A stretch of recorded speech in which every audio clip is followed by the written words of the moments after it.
Hi guys! Ito po yung part 2. This is the part 2 yung pinanood nyo po kanina. Tara, samahan nyo po ulit ako magluto gamit po yung clay.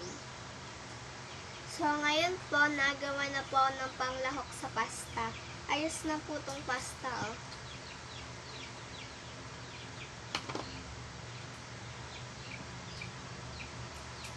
Gumagawa na po ako ng mga kumari buo-buo po dun sa pasta. Tapos lalagyan pa po natin yung ng tomato sauce at saka po cheese. Ito po.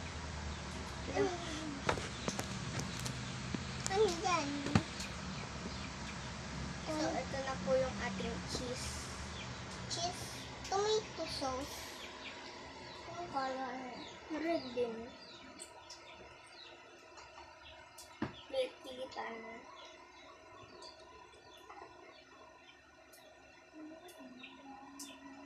Yung ginawa ko po kanina, babawasan ko po to ng isang itlog kasi po naisipan ko pong ilagay siya sa burger. Gagawa din po kasi ako ng burger. Pagkatapos ko gumawa ng pasta. Ako naman po.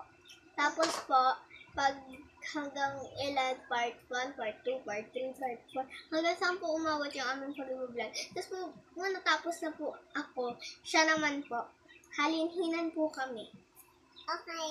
Tapos si mama, tapos naman si papa. Aba! Yaman yung marunong. Pero nung talaga yun. Pagkatapos daw naman niya ate mag-vlog, ay kayo naman niya papa daw, ay hindi man kayo marunong kasi wala naman kayong queen. Ang ipapag-vlog ni mama at papa paghuhugas ng pinggan. Oh no! Why's that?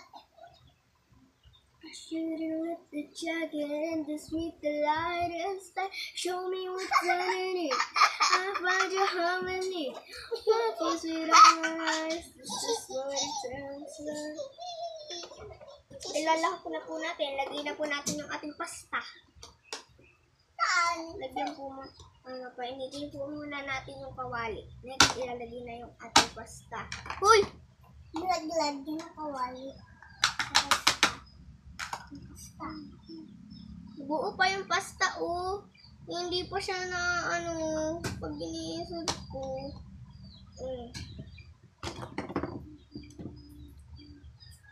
Kaya ako masyadong dito. Wait lang guys, siguro na yung camera. Yan, ganyan.